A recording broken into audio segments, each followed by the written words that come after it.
수협에 나오신 우리 성도 여러분들 환영하고 축복합니다. 오늘 하루도 바쁘고 열심히 지내시는 하루 지내다 오셨죠?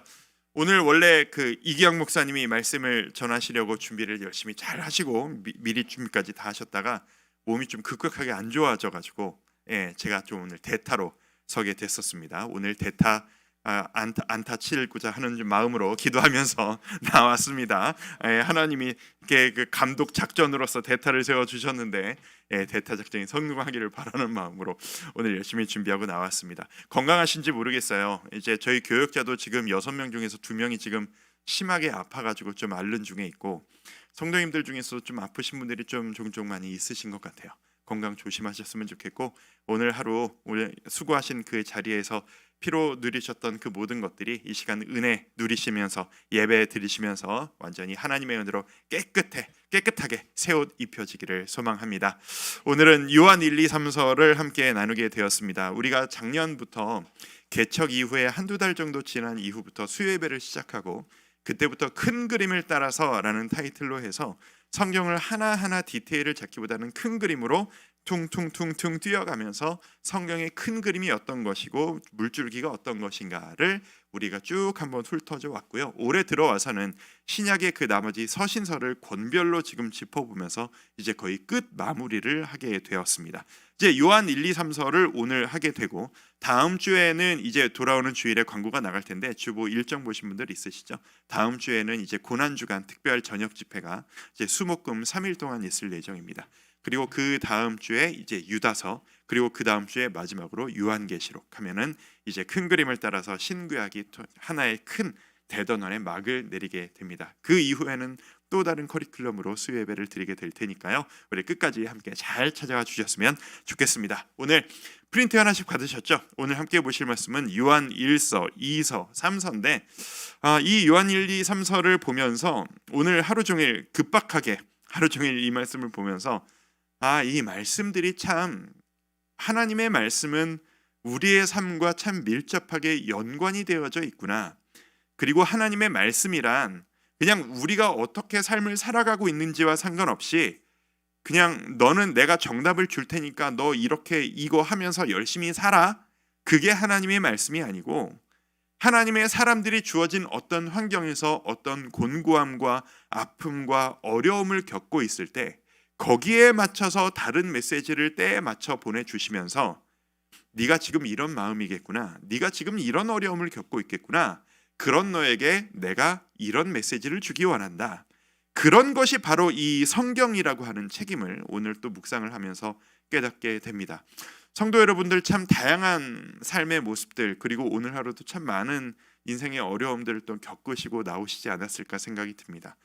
제가 오늘 성도님들께 받은 기도 제목들과 좀 그런 기도 부탁들만 해도 오랫동안 기다렸던 수술 받으시고 검사 결과를 이제 기다리셔야 하는 그런 성도님에게 전화해서 기도해드리고 이런 일이 있었고, 또 갑작스럽게 교통사고를 크게 당하셔가지고 지금 막 정신이 없으시고 몸이 아프신 분들도 계셨고, 또 오늘 제가 낮에 신방 갔던 데는 오랫동안 경영하셨던 이제 식당을 오늘 마지막으로 이제 문을 닫게 되셔서 눈물로 오늘 하루를 또 진행을 하시다가 또 가서 기도해드리고 이런 일이 있었고, 참 우리 성도님들의 삶에 다양하고 힘든 어깨의 무게들이 참 너무 많으시다라는 생각을 하면서 오늘 하루를 그렇게 보냈던 것 같습니다.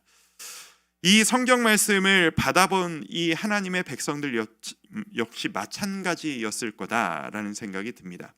지금 이 사도 요한이 이제 쓴 이 요한 1, 2, 3서 이 서신서는 이제 지금으로 보면 요즘 우리가 보고 있는 사도행전의 그 시대, 초대교회 그 극초반의 초대교회 시대보다는 약간 뒷후대의 시대 이야기입니다.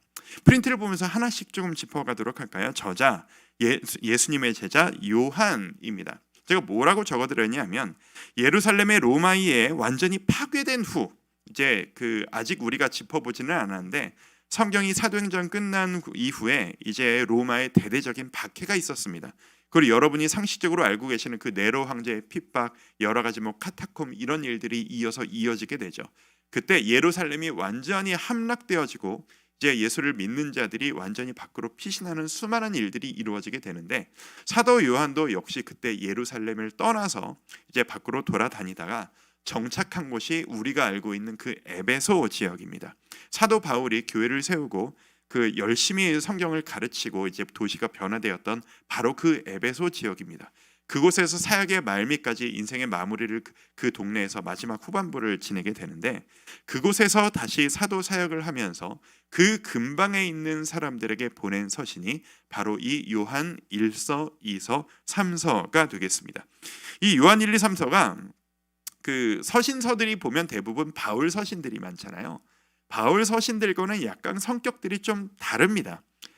바울은요, 이제 유대인이었지만 동시에 헬라 문화의 영향을 받았고, 헬라 문화권에 있는 그 뛰어난 그 당시의 문화적인 그 공부를 하고 거기에 익숙한 엘리트였습니다. 그래서 그 헬라 사람들 특유의 철학적이고 이성적이며 이지적인 학구적인 그 이미지를 가지고 있었기 때문에 이 바울이 이 헬라 사람들에게 다가가서 이성적으로 논리적으로 요건 이렇게 되는 거고 그래서 이렇게 되는 거야. 그러므로 결론은 이렇게 되고 그럼 너희는 이렇게 살아가야 되는 거야. 이 바울 서신은 이런 식으로 그러므로 그래서 이런 식으로 연결고리와 함께 논리적으로 딱딱딱딱 이어진다는 것을 여러분은 보실 수 있을 겁니다.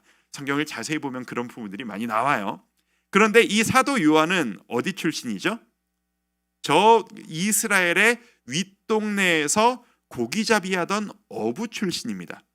철저한 유대인입니다. 그리고 이런 바울이 받았던 이성적인 교육을 그리 받지 못했던 사람입니다. 그런 사람이 그 당시 문화의 중심지, 교육이 횡행했던, 그리고 그리스 로마 철학의 중심지 중에 하나였던 에베소에서 사역을 하니 분명히 뭔가 색깔이 다른 것들이 있었을 겁니다. 그래서 이 요한 1, 2, 3서를 보면 이 그 바울의 서신서들과는 스타일이 약간 달라요. 그래서 그러므로 이렇게 그래서 결론이 이렇게 나는 거야. 우리 이렇게 살자가 아니라 하고 싶은 이야기가 명확해요. 그 이야기를 딱 하기 위해서 일로 갔다가 이 본론으로 돌아오고 절로 갔다가 이 본론으로 돌아오는, 읽어보시면 했던 얘기가 또 나오는 것 같고 또 나오는 것 같고 또 나오는 것 같은, 그렇게 반복적으로 좀 뭔가 권면하는, 자 내 얘기 잘 들어봐, 어르신들이 청년들에게 가르침을 주는 것 같은 반복적인 이야기의 형식을 가지고 있는 것이 이 요한 1, 2, 3서가 되겠습니다.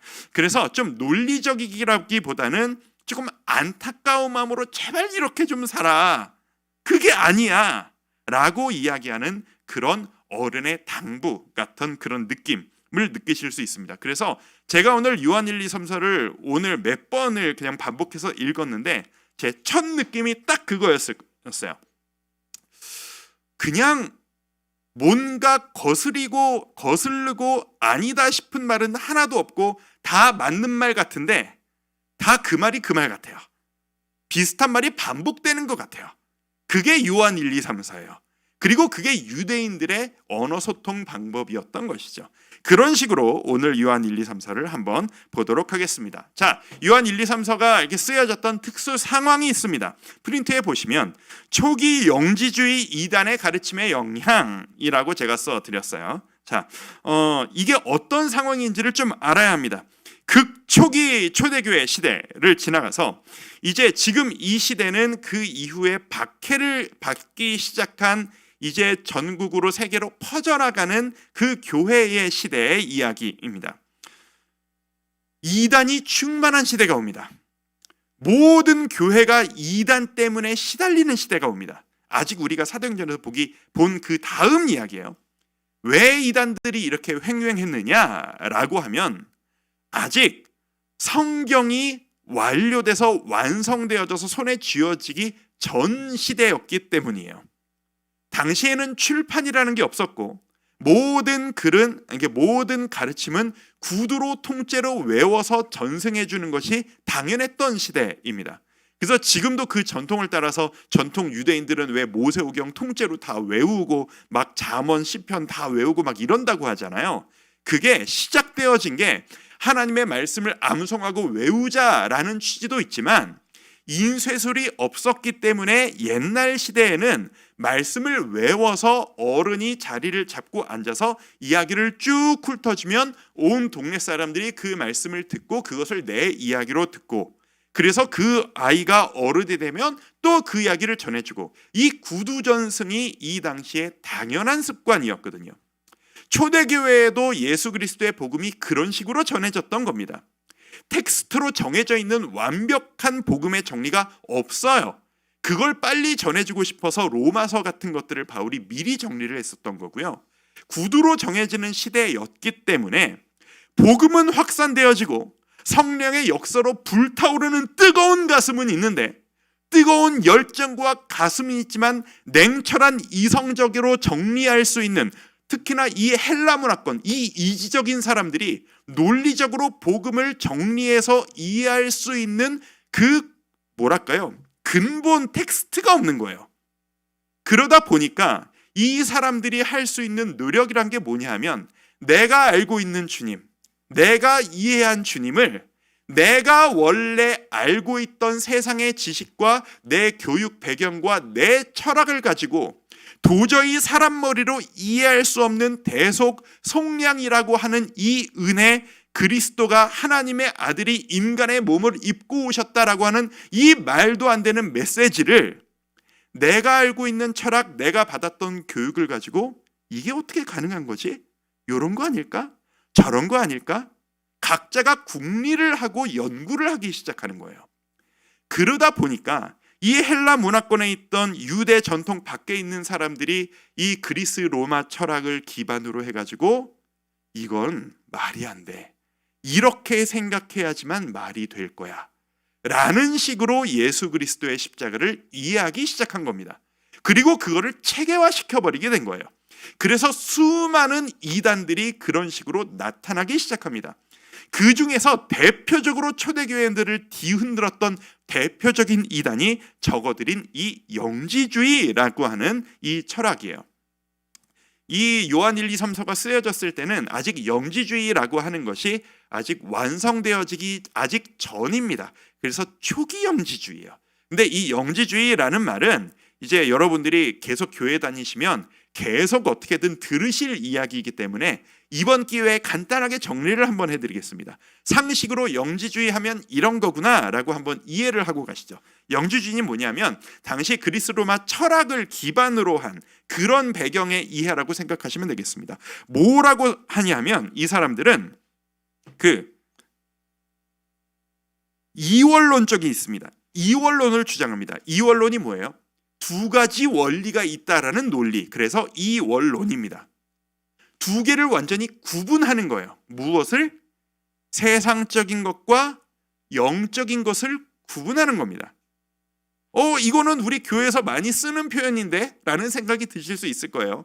우리 기도하면서 이런 표현 많이 쓰잖아요. 우리가 세상에서는 고생하고 세상에서 눈물 흘렸지만 우리가 주님 앞에 와서 안식을 드리고, 저도 좀 전에 기도하면서 그런 식으로 기도했던 것 같은데, 이게 이 이원론적인 사고가 우리 믿는 자들에게 좀 많이 있는 게 사실이에요. 근데 이 당시에는 철학의 영향으로 해서 이 이원론이 극대화돼 있었어요.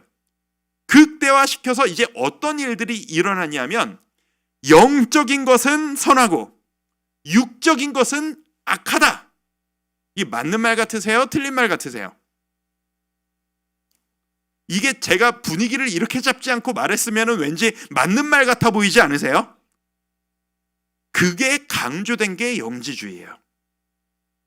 지나친 이원론은 우리에게 혼란을 가져와요.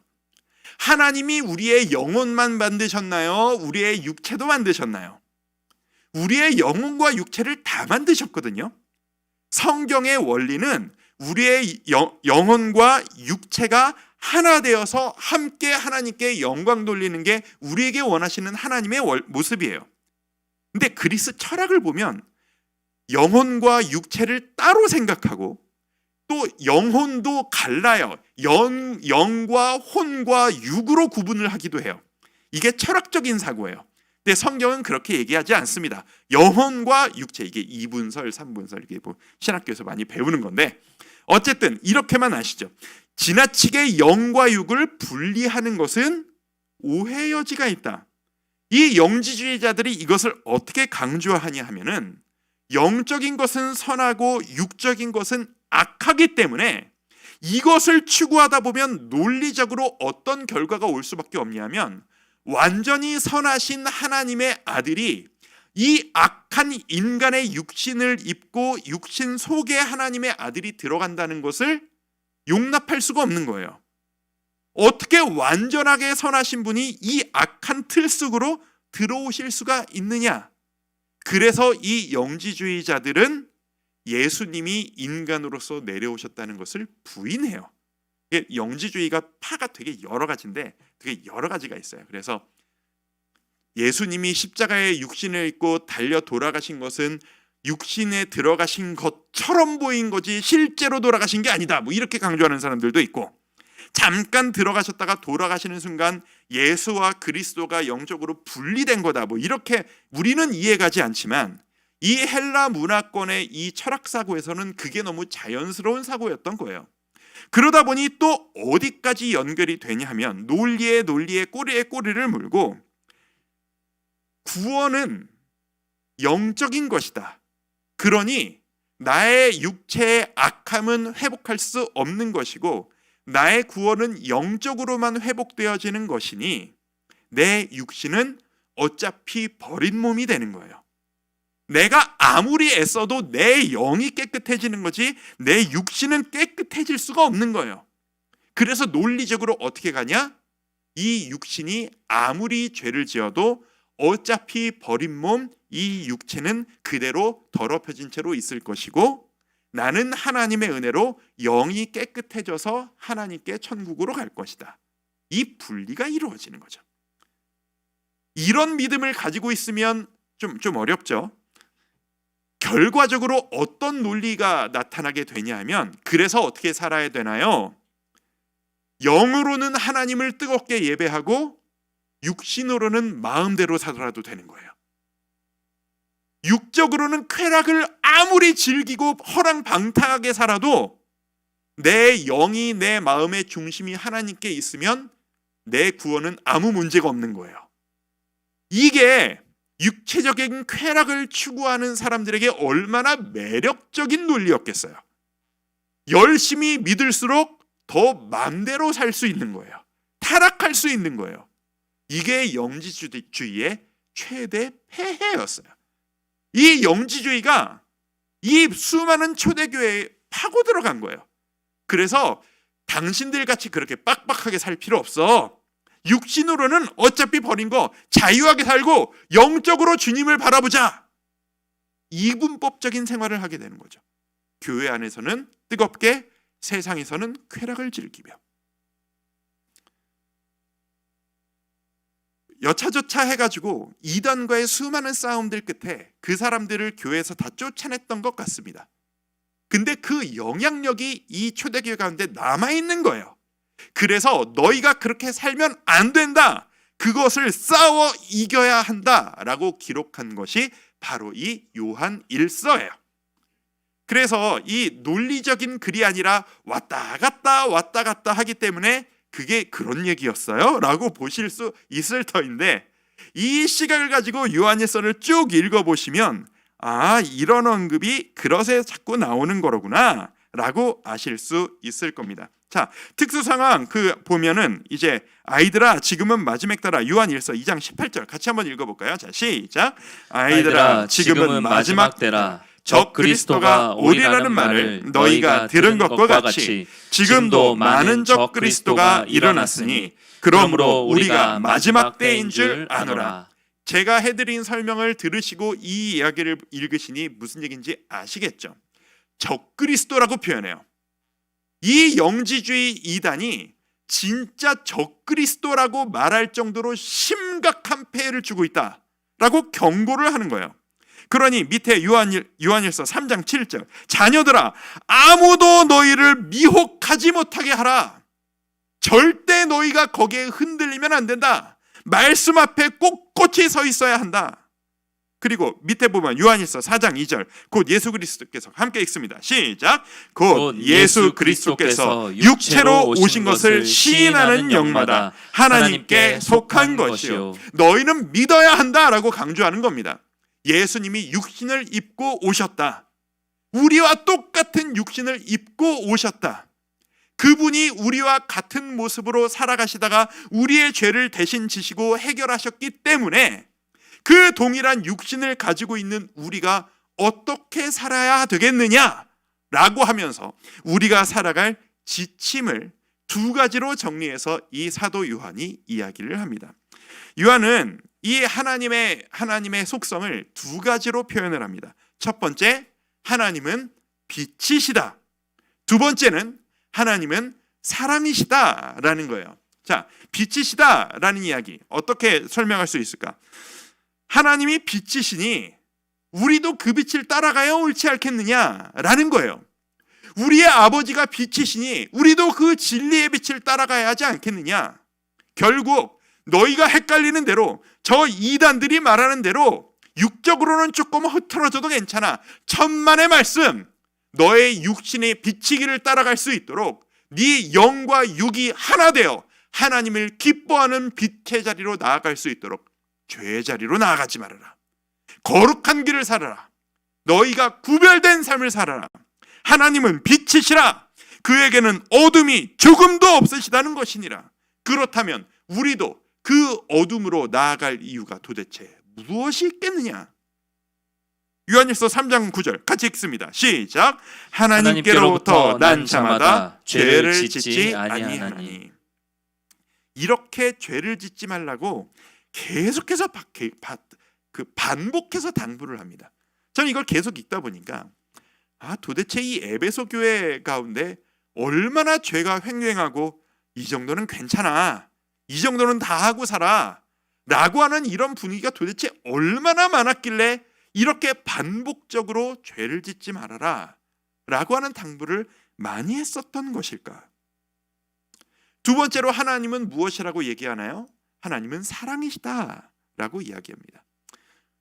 하나님은 사랑이시다, 너무나도 많이 언급되어지고 우리가 참 좋아하는 하나님은 사랑이시다 라는 이야기. 하나님은 사랑이시기 때문에 우리가 그분을 따라가기 위해서 행해야 될 지침을 세 가지로 이야기합니다. 첫 번째, 너희도 서로 사랑하라. 두 번째, 하나님을 사랑한다면 말씀을 지키라. 세 번째, 말로만이 아닌 행동함으로 사랑을 보이라. 말 그대로예요.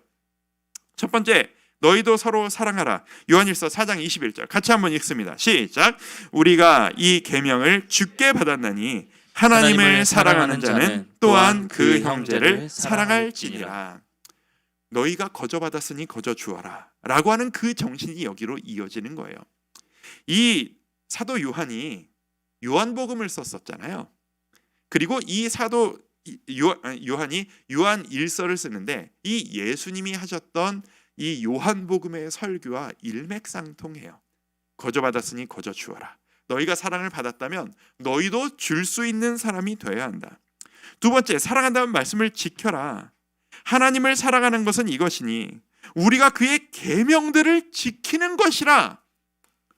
네가 사랑한다면 하나님이 뭘 원하시는지를 알아야지.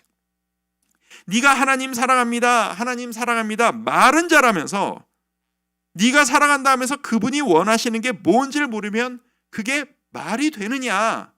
하나님의 말씀을 제대로 알고 그 말씀을 지켜라. 그리고 말로만이 아닌 행동함으로 사랑을 보여주어라. 삶으로 증명해라 라는 이야기를 하는 겁니다. 자녀들아, 우리가 말과 혀로만 살아가지 말고 행함과 진실함으로 하자. 항상 하나님과 우리의 관계를 부모 자식 간의 관계로 비유해서 생각하면 참 이해하기가 쉬우니까. 예를 들어서 내 자식이 나를 사랑한다라는 걸 제가 알아요. 제 아들을 자꾸 너무 드니까 제 아들이 좀 이상한 애라고 오해하시는 분들이 가끔 있으신데 아들과 요즘 관계가 좋습니다. 제가 이게 소설을 쓰는 거예요. 제 아들이 아빠를 좋아해요. 아빠를 좋아하고 아빠도 아들을 좋아한다고 쳐요. 그런데 이 아들놈이 나 아빠 좋아, 아빠 사랑해 라고 하면서 아빠가 야 아들아 이것 좀 해라 라고 하면은 들은 채를 안 해요. 들은 채만 채를 아는 거예요. 제가 개인적으로 제일 속상한 게 분명히 들었는데 못 들은 척하는 거. 그게 제일 속상하거든요. 여러분 그러지 않으세요? 얘가 분명히 들었어. 근데 이어폰을 끼고 있는데 저놈이 분명히 들었어. 그런데 그거를 음악 때문에 못 들은 척을 하고 앉아있어. 제일 속 터지는 거거든요. 그러면 가서 어떻게 하죠? 이어폰을 빼서 제 얘기가 아니에요. 저희 아들 얘기가 아니에요. 아빠가 하는 거 얘기 들었어 안 들었어? 목소리 목청이 높아지게 되겠죠. 들었는데 대답을 안 해요. 그러면 더 내 목소리가 높아지고 속이 터지게 되는 거죠. 이게요, 남이면은 속이 안 상해요. 그렇죠? 내가 사랑하기 때문에 속이 상하는 거예요. 남이 나를 속여 먹으면 법적으로 처리하고 관계 끊으면 돼요. 근데 가족끼리 사랑하는 사람끼리 문제가 생기면 이거는 어떻게 해결할 수 없는 평생의 상처가 되잖아요. 사랑하기 때문에. 하나님께 그 감정 좀 느끼게 하지 말자라는 이야기예요. 그분이 하나님께서 우리를 위해 생명까지 주심으로 사랑하셨는데 하나님께서는 지금 이 말씀을 통해서 우리에게 목청을 막 높이시면서 우리에게 제발 너희 이렇게 좀 살아라 라고 말씀을 하시는데 오늘 말씀은 조금 부담스럽구나. 잘 알았습니다. 패스. 이러면 너 내 얘기 들은 거야 라고 귀를 하나님이 와서 막 뚫으시는 그런 속상함을 누리고 계신다라는 거예요. 사랑한다면 반응을 보여야 합니다. 사랑한다면 알아야 해요. 사랑한다면 내가 뭘 더 할 수 있을지 열심을 가져야 해요. 그것을 강조하는 것이 바로 이 요한 1서다. 요한 2서와 3서는 약간 성격이 다릅니다. 요한 2서와 3서는 이 두 개를 함께 묶어서 생각해야 될 필요가 있습니다. 요한 2서와 3서의 배경, 제가 뭐라고 적어드렸냐면 순회 사역자들의 사역이 주가 되는 시대에 그들을 맞이하고 대접하는 사역의 중요성이라고 적어드렸어요. 자, 설명을 좀 드릴게요. 요한 2서와 3서가 이 공통된 하나의 줄기를 가지고 있습니다. 당시 이 로마 시대에 아까 말씀드린 대로 성경 텍스트가 아직 정리가 되지 않았잖아요. 복음의 정리가 완벽하게 되지 않은 시대예요. 사람들이 이 사도들을 비롯한 이 복음을 제대로 이해하고 있는 사람이 교회를 방문해서 가르침을 주는 게 너무 중요했던 시대입니다. 그래서 순회 전도자들이 있어요. 사도들을 비롯한 동네를 돌아다니면서 지역을 돌아다니면서 복음을 전하는 자들이 있는데 문제는 이 사람들이 돌아다닐 때 낯선 곳으로 다니니까 뭐 요즘으로 치면 뭐 숙소를 찾고 호텔을 다니고 할 수가 있는데 이 로마 시대의 여관들은 형편이 없었다라는 거예요. 역사적인 기록들을 찾아보니까 이 로마 시대 그리고 이 타락한 도시들의 이 여관이라는 것이 범죄의 온상이자 너무나도 지저분하고 악한 것들이 많고 환경이 너무 좋지가 않아서 하나님을 믿는 그리스도인들이 편하게 묵을 수 있는 곳들이 아니었다라고 해요. 그래서 이 복음을 전하는 순회 전도자들이 한 도시에 찾아가면 그 도시의 교회들마다 그 전도자들을 한 가정이 집으로 초청을 해서 며칠 동안 대접을 하고 먹고 마시고 자게 대접을 하면서 거기에서 교회를 다니면서 말씀을 전하도록 하는 것들이 이 당시의 전통이었다라고 하는 겁니다. 그걸 가지고 수많은 일들이 펼쳐지는 겁니다.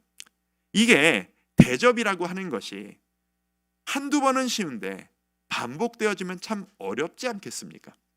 그리고 그것을 악용하는 가짜 순회 전도자들이 나타났다는 게 문제입니다. 내가 복음을 전하는 자로다라고 하면서 전하는 말들이 이단 메시지인 사람들이 등장하기 시작하고 이 전하면서 이 대접을 받는 것을 당연시 여기면서 보통 3, 4일 있다가 가야 되는 게 당시에 통례적으로 일반적인 것이었는데 일주일이고 2주일이고 한 달이고 2달이고 그 집을 안 가는 거예요. 그리고 내가 복음을 전하는 자이니 나에게 사례를 주시오라고 금품을 요구하는 일들이 당시에 횡행했다라는 거예요. 사도 요한이 여기에 대해서 지침을 주는 게 요한 2서와 3서인 겁니다. 자, 요한의 당부, 진리와 사랑의 균형의 마음을 가지고 이 사역에 동참하라 라는 겁니다. 아까 요한 1서는 빛이요 사랑이라고 얘기했죠. 그 빛을 진리라는 표현으로 약간 바꿔서 강조점을 다르게 해서 진리의 말씀, 동시에 하나님의 사랑, 이 두 개를 균형을 동시에 잘 전달해야 되는데 요한 2서에서는 무엇을 이야기를 하느냐? 아까 말씀드린 대로 거짓 순회 사역자들을 너희가 분별하고 가차없이 내쳐야 한다는 거예요. 가짜 전도자들, 이단들, 돌아다니면서 가짜 복음을 전하는 자들을 너희가 사랑하는 마음으로 품으려고 하면 안 된다라는 거예요. 이단들을 대할 때 진리와 사랑의 균형에 있어서 진리를 가지고 가차없이 쳐내고 멀리해라 라고 하는 게 이 요한 2서의 가르침이에요. 자, 우리가 혼동할 때가 있습니다. 타종교인을 대하는 태도와 기독교 이단을 대하는 태도, 누구에게 공손하고 누구에게 좀 선을 그어야 하는가? 일반적으로 이런 인식을 가지실 수 있어요. 그래도 같은 하나님을 믿는 사람이기 때문에 이단이면 그래도 조금 들어주는 척하고 예의를 갖추고 듣다가 그래도 저는 거기까지는 아니에요. 우리 하나님 예수님 제대로 믿으세요. 해야 될 것 같고, 불교 다른 이방 종교 믿는 사람들에게는 나는 하나님 안 믿습니다. 사탄아 물러가라. 이래야 될 것 같은 게 일반적인 인식인데 성경의 메시지를 보면 반대입니다. 이단은 가차없이 멀리하라고 돼 있어요. 왜? 그들이 우리를 미혹하고 교회를 흐트러뜨릴 수 있기 때문에 그들을 용납하고 받아주는 게 교회의 혼란이 된다라는 거예요. 아닌 건 아니라고 하고 말을 섞지 말고 거리를 두어라. 그런데 동시에 다른 종교를 가지는 사람들에게는 예의를 갖춰서 대하는 성경의 샘플이 너무 많아요. 예를 들어서 요셉, 다니엘 이런 사람들, 그리고 이 초대교회 사람들이 이방 땅에 가서 교회를 개척할 때 아예 종교가 다른 사람들에게 사랑과 권면으로, 하지만 진리를 타협하지 않으면서 그들에게 복음을 전하는 태도, 이게 율법화 시킬 수 있는 것은 아니겠지만 이 정도로 이단을 대하는 태도가 정확해야 한다는 것을, 타협하고 들어주면 안 된다라는 것을 이 요한 2서는 우리에게 강조하고 있는 겁니다. 그럼 요한 3서는 뭐냐? 너희가 그 순회 사역자들을 잘 대접하는 것이 너희가 이 복음 전파의 사역에 동참하는 일이라는 것을 알고 열심히 그들을 대접하라라는 거예요. 요한 3서에 보면은 디오드레베라고 하는 사람이 나옵니다. 이 디오드레베가 누구였냐면 이 당시에 그 지역의 그 교회에 좀 영향력을 좀 끼쳤던 사람이었던 것 같아요. 그런데 이 사람이 자기가 높아지기를 원했던 것 같아요. 자기가 이 교회는 내 입김이 좀 통하는 교회로 만들고 싶은 욕심이 있었던 것 같아요. 그런데 이 사람이 내 욕심이 있기 때문에 내 지갑을 열어서 우리 교회에 누구 대접해야 된다면 영향력 있는 사람이 먼저 대접하는 게 당연한 순서 아니겠어요? 이 디오드레베가 대접하기가 싫은 거예요. 내 집을 오픈하기가 싫은 거예요. 내 돈을 들여서 누군가를 먹이는 게 싫은 겁니다. 그러니까 자기 논리를 가지고 순회 전도자들 대접하는 거 성경적이지 않다. 나만 안 하면 되는데 남들도, 왜냐면 나만 안 하면 민망하니까 남들까지 못하도록 우리 교회는 그런 식으로 안 해 라고 하면서 배척하는 일을 이 디오드레베가 하고 있었던 겁니다. 이 사도 요한이 디오드레베를 강하게 질책하며 그 사람은 그래서는 안 된다, 내가 그 사람을 만나면 그렇게 하지 말라고 혼낼 것이다 라는 메시지를 요한 3서에서 전합니다. 요한 3서의 중심 메시지는 이겁니다. 말씀 전하는 당시 문화에서 이해해야 돼요. 순회 사역자들을 대접함으로 사역에 진심으로 동참하여라. 이것은 주의 일에, 복음 전파에 간접적으로 참여하는 아름다운 일이다 라고 말입니다. 정신없이 정리해드렸어요. 요한 1서 빛이자 사랑이신 이 하나님의 사랑을 전하기 위해 우리는 영과 육이 함께 하나님께 영광 돌리는 삶을 살아가는 그 아름다운 삶을 살아가는 모습, 요한 2서 3서 이 진리와 사랑의 균형을 가지고 복음을 전하는 자들을 우리는 어떻게 대해야 하며 이단들을 어떻게 대해야 할 것인가, 적용점을 한번 생각해 봤습니다. 오늘날 우리에게 이 말씀을 어떻게 적용할 수 있을까? 자, 첫 번째, 우리 하나씩 같이 한번 읽어볼까요? 1번 시작. 하나님의 말씀을 제대로 아는 것이 바른 신앙생활의 시작점이다 라는 겁니다. 말씀을 제대로 알아야 한다는 겁니다. 성경 말씀을 날마다 상고하여 연구하고 읽고 정말 내 삶의 지침이 될 수 있도록 제대로 아는 것이 너무나도 소중하다는 것을 이 요한 1서만 봐도 우리는 알 수 있습니다. 오늘 아침에 큐티 하셨습니까? 오늘 큐티에 보시면 그 5달란트, 그 받은 종, 2달란트 받은 종, 1달란트 받은 종 이야기가 나옵니다. 1달란트 받은 종이 주인이 마지막 정산하러 왔을 때 어떤 핑계를 댔는지 여러분 기억하십니까? 저는 주인께서 이런 사람인 줄 알았습니다. 그래서 제가 주인을 기쁘게 해드리기 위해서 이렇게 한 것입니다. 변명을 하잖아요. 주인이 누구신지 하나님이 뭘 원하시는지를 제대로 알지 못하는 것에서 모든 것이 뒤틀려지기 시작하는 겁니다. 성도 여러분, 간절히 부탁드립니다. 열정만으로 아름다운 신앙생활이 안 됩니다. 열심만으로 하나님을 기쁘시게 한다는 것이 안 됩니다. 말씀을 제대로 알지 못하는 상태로 열심만 내면 심각한 디오드레베 같은 사람이 되고 영지주의자 같은 이단들이 되는 겁니다. 나의 열심은, 우리 항상 좀 그런 게 있어요. 우리가 하나님이 사람을 참 다양한 성향을 가지고 만드셨어요. 이성적인 것이 발달된 사람 성향의 분들이 있고, 감성적인 것들이 발달돼서 좋은 분들이 있고, 의지적으로 행동하는 게 좋은 분들이 있습니다.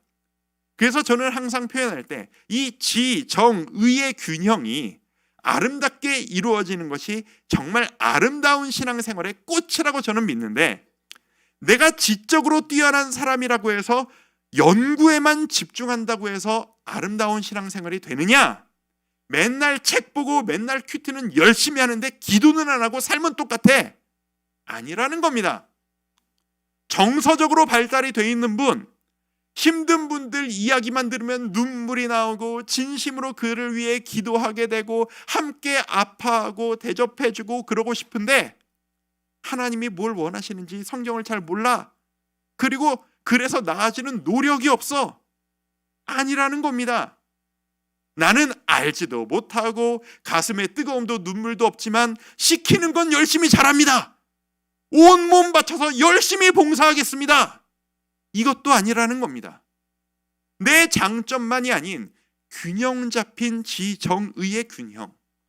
그래서 제가 항상 강조하기를, 내가 가장 약한 부분을 노력할수록 신앙 성장은 쭉쭉 올라갑니다. 내가 행동이 좀 약하다라고 하는 분들, 조금만 의지적으로 노력하시면 하나님을 향해 쭉쭉 성장하실 수 있습니다. 나는 말씀을 몰라도 매일매일 성경 읽으시면 쭉쭉 성장하실 수 있습니다. 하나님의 말씀을 제대로 아는 것이 너무나도 중요하다라는 겁니다. 하나님의 말씀을 사모하시는 우리 성도님들 되시기를 진심으로 축복합니다. 모르셔도 괜찮습니다. 내가 큐티하면서 정답을 못 찾는다라고 해도 괜찮습니다. 사모하는 마음으로 말씀을 보신다면 그 마음을 통해서 하나님은 역사하실 것이라고 믿습니다. 두 번째 적용입니다. 행동하는 사랑, 삶으로 증명하는 그리스도인. 제가 이렇게 적었습니다. 삶으로 좀 보여주자라는 겁니다. 제가 최근에 좋은 책을 하나 읽었는데, 그 초대교회의 길을 묻다라는 책이 있습니다. 알렌 크라이더라고, 이제 그 우리랑 약간 그 교단 노선은 좀 다른 분이신데 초대교회 연구가예요. 요즘 사도행전을 보다 보니까 이 책을 보면서 참 많은 것들을 이해하게 됐는데, 이 책이 그 옛날 초대교회에 대해서 언급하는 옛날 고대 문헌들을 인용하는 것들이 좀 나와요. 근데 초대교회 사람들이, 이 초대교회가 막 왕성했잖아요. 그 왕성했던 이유를 당시 문헌들이 뭐라고 기록하고 있는지 그 문구가 너무 인상적이어서 제가 밑줄을 쳤어요. 제가 한번 읽어드릴게요. 자, 당시 문헌에 이렇게 써 있다는 거예요. 초대교회는 현대교회처럼, 이분이 해석한 글이래요. 초대교회는 현대교회처럼 사람들의 이목을 끄는 초신자 중심의 예배를 드렸기 때문에 성장한 게 아니라 당시의 그리스도인이 사람들에게 매력적이었기 때문에 성장하였습니다 라는 거예요. 이 무슨 말인지 이해하시겠어요? 교회에 데려오기만 해. 예배 드리면서 눈물 콧물 다 빼게 만들어줄게. 교회에 데려오기만 해. 여기에서 감동을 누릴 수 있도록 대접해줄게. 그게 성장 배경이 아니었다라는 거예요. 교회 밖에서 믿는 자들의 삶이 너무 희한할 정도로 아름다워서 이 타락했던 시대에 왜 저렇게 사는 사람들이 있지? 쟤들은 도대체 뭘 믿고 살길래 저렇게 사는 거지? 아름다워서 감탄스러워서 나도 저기 구경 한번 해보자 라고 해서 사람들이 몰려들었던 게 초대교회의 성장 배경이었다라는 거예요. 우리의 모습은 어떻습니까? 여러분의 가정은, 여러분의 일상은 어떠신가요? 우리 교회의 지향점이 저는 바로 이것이 되어야 한다고 생각합니다. 내 삶의 모든 순간을 나의 주와 함께, 슬로건만이 되는 것이 아니라 나의 일상이 누가 보아도 저 사람 교회 다니는 사람인가 보네 라고 인정받을 수 있는 삶. 저렇게만 살면 나도 한번 교회 한번 가보고 싶어요. 저 한번 데려가 주시면 안 돼요? 저도 저기 누구 엄마처럼, 누구 당신처럼 나도 그렇게 행복하게 좀 웃으면서 살아가고 싶은데 저도 한번 데려가 주세요 라는 삶. 그런 삶이 우리의 삶이 될 수 있다면 얼마나 좋을까요? 세 번째입니다. 주의 사랑을 사랑으로 대접하자라는 겁니다. 사랑은 표현하는 겁니다. 사랑은 전하는 겁니다. 그리고 대접하는 것입니다. 이런 권면을 한번 드리고 싶어요. 제가 이제 우리 교회에서 이런 모습들이 참 많아졌으면 좋겠다. 혼자서 이렇게 오늘 하루 동안 급하게 묵상한 거라서 묵상 시간이 그렇게 길지는 못했지만 우리 성도님들이 이 말씀을 보고 이렇게 행동하셨으면 좋겠다라고 떠올렸던 아름다운 모습이 뭐냐면, 최근에 자꾸 생각이 나는데 바빠서 연락 못하는 어떤 분, 자꾸 내 마음이 가고 가끔씩 생각이 나는데 잘 지내고 계시나? 그렇게 생각나시는 분, 보고 싶은 사람, 아니면 가끔 교회에서 왔다 갔다 하면서 얼굴은 자주 보는데 얼굴 마주 보면서 요즘 어떻게 지내세요? 깊은 이야기 나누고 같이 손 한번 잡아주고 싶은데 못하고 있는 어떤 분, 그분께 연락 한 번씩 하면 어떠실까요? 그리고 그분과 함께 차 한잔 대접할 거니까 우리 차 한잔해요, 커피 한잔해요 라고 하면서 그렇게 사랑의 교제를 나누고 대화를 나누는 시간 한 번씩 가지시면 어떠실까요? 그게 바로 이 요한 1, 2, 3, 4가 전하는 사랑의 실천, 사랑의 대접, 이 정신의 작은 실천 아닐까 저는 생각합니다. 우리는 그리스도의 사랑을 입은 자들입니다. 우리는 우리의 삶으로서 하나님은 사랑이시다라는 것을 증명해야 되는 존재들입니다. 우리가 할 수 있는 일이 무엇일까요? 이 작은 일부터 시작할 수 있었으면 좋겠습니다. 이번 주 안에 문자 한 통씩 보내십시오. 누구 집사님 잘 지내십니까? 우리 차 한잔 할까요? 누구 엄마, 누구 집사님, 야 친구야 너 잘 지내냐? 밥 한번 먹자. 연락 한번 하시면서 그리스도의 사랑으로 그들과 함께 웃으며 격려하고 그를 위해 마음으로 기도해 주실 수 있다면 그게 오늘 우리에게 주신 이 요한 1, 2, 3서의 작은 실천의 시작점이 될 수 있지 않을까 생각합니다. 하나님의 사랑을 가지고 주위 사람들을 그 주 그리스도의 사랑으로 품으시는 아름다운 우리의 삶을 가지시는 우리 성도님들 되시기를 주의 이름으로 축원드립니다. 우리 그런 마음으로 우리 찬양하고 좀 기도하며 나아가죠. 아까 우리 이충일 목사님이 찬양할 때 깜짝 놀랐어요. 내가 정한 거랑 똑같은 찬양을 골라가지고 하고 계시더라고요. 그 크신 하나님의 사랑, 말로 다 형용 못하네. 저 높고 높은 산을 넘어 이 낮고 낮은 땅 위에. 이 찬양, 우리 하나님의 사랑을 얼마나 느끼고 있는지 그 사랑 내가 표현하며 살아가길 원합니다 라는 마음으로 우리 이 찬양 함께하며 나아가도록 하겠습니다. 그 크신 하나님의 사랑, 그 크신 하나님의 사랑 말로 다 형용 못하네. 저 높고 높은 별을 넘어 이 낮고 낮은 땅 위에 죄범한 영혼 구하려 그 아들 보내사 화목제물 삼으시고 죄 용서하셨네. 하나님 크신 사랑이 측량가 못하네.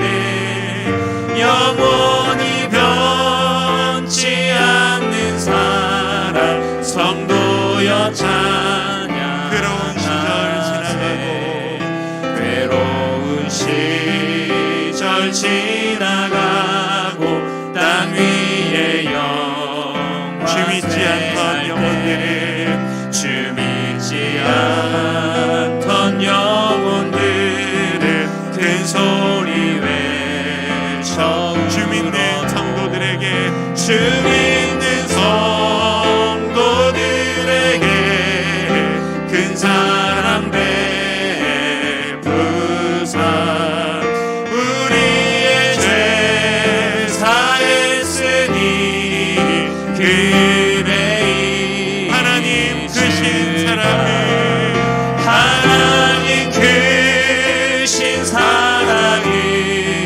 측량 다 못하네. 영원히 변치 않는 사랑 성도여 찬양. 하늘을 두루마리 삼고 하늘을 두루마리 삼고 바다를 먹물 삼아도 한없는 하나님의 사랑 다 기록할 수 없는 하나님의 크신 사랑, 하나님의 크신 사랑 그 어찌 닿았을까. 저 하늘 높이 쌓아도 채우지 못. 하나님 크신 사랑을 하나님 크신 사랑을 측량 다 못하네. 영원히 변치 않는 사랑 성도여 찬양. 1절만 한 번 더 찬양할까요? 그 크신 하나님의 사랑 말로 다 형용 못하네. 저 높고 높은 별을 넘어 이 낮고 낮은 땅 위에 죄범한 영혼 구하려 그 아들 보내 화목제물 삼으시고 화목제물 삼으시고 죄 용서하셨네. 죄 용서하셨네. 하나님 크신 사랑이 하나님 크신 사랑이 측량 다 못하네. 영원히 변치 않는 사랑 성도여 찬양. 하나님 크신 사랑이 하나님 크신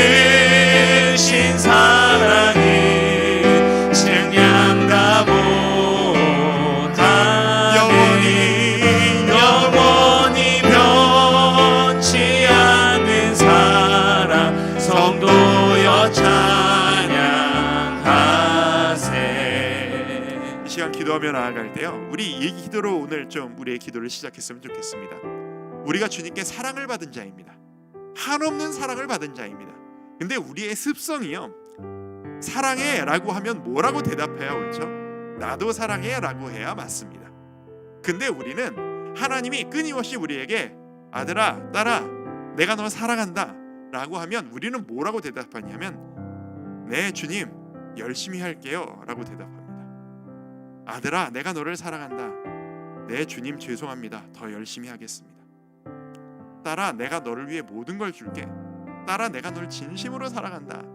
네 주님 저 이번 주에 예배 꼭 나갈게요 라고 대답하는 게 우리입니다. 우리 이렇게 고백합시다. 하나님 저도 하나님 사랑합니다. 그 크신 사랑으로 우리에게 보여주셨으니 저도 아버지 사랑합니다. 아버지의 사랑이 얼마나 큰지 제가 엄두가 안 나서 표현을 다 못했었는데요, 하나님 제가 주님을 사랑합니다. 제가 아버지 너무나도 사랑합니다. 아버지만큼 사랑할 수 없지만 이 부족한 사랑으로 제가 표현해 봅니다. 입을 열어서 한번 표현해 보십시오. 하나님 제가 하나님을 사랑합니다. 이 기도로 우리의 기도를 열고 시작하도록 하겠습니다. 함께 기도합니다. 아버지 하나님, 우리가 우리의 입을 열어 아버지 하나님 앞에 마음을 열어 하나님 앞에 고백하며 이전보다 더 주님 사랑하며 아버지 하나님